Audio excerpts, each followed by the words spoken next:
अध्यक्ष महोदय, आपका आभार। स्वास्थ्य विभाग से जुड़ा हुआ मेरा प्रश्न था और इससे पहले भी कई बार स्वास्थ्य विभाग का प्रश्न मैंने सदन में पूछा।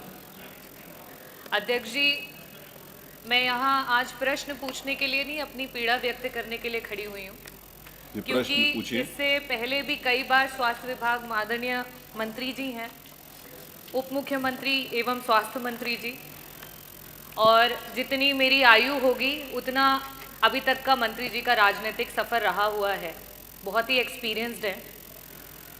जिस समय ट्रॉमा सेंटर की बात की गई इस सदन में, विपक्ष ने जब सवाल किया तो आदरणीय मंत्री जी के द्वारा कुछ ऐसे शब्दों का प्रयोग किया गया जो वास्तविकता में सिर्फ इस सदन की नहीं, प्रदेश की और विभाग की जो गरिमा है उसको क्षति पहुंचाता है।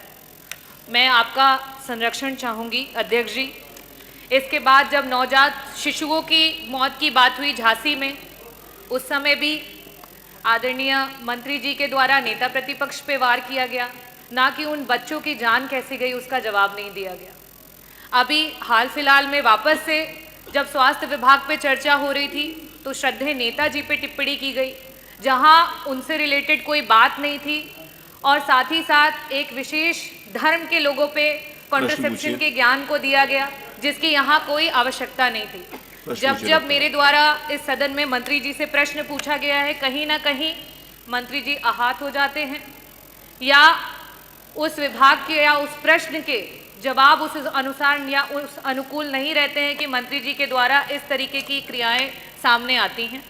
तो अध्यक्ष जी, मैं आपके सामने और इस भरे सदन के सामने यही कहना चाहूँगी कि बार बार मंत्री जी के सवालों और चर्चाओं में ही पूरे विपक्ष को जो है वह में आना पड़ता है, और इस वजह से मैं मंत्री जी के प्रश्नकाल का बहिष्कार करती हूँ और वॉकआउट करती हूँ। आपने कोई प्रश्न नहीं पूछना? नहीं अध्यक्ष जी, मैं मंत्री जी से प्रश्न नहीं पूछना चाहती।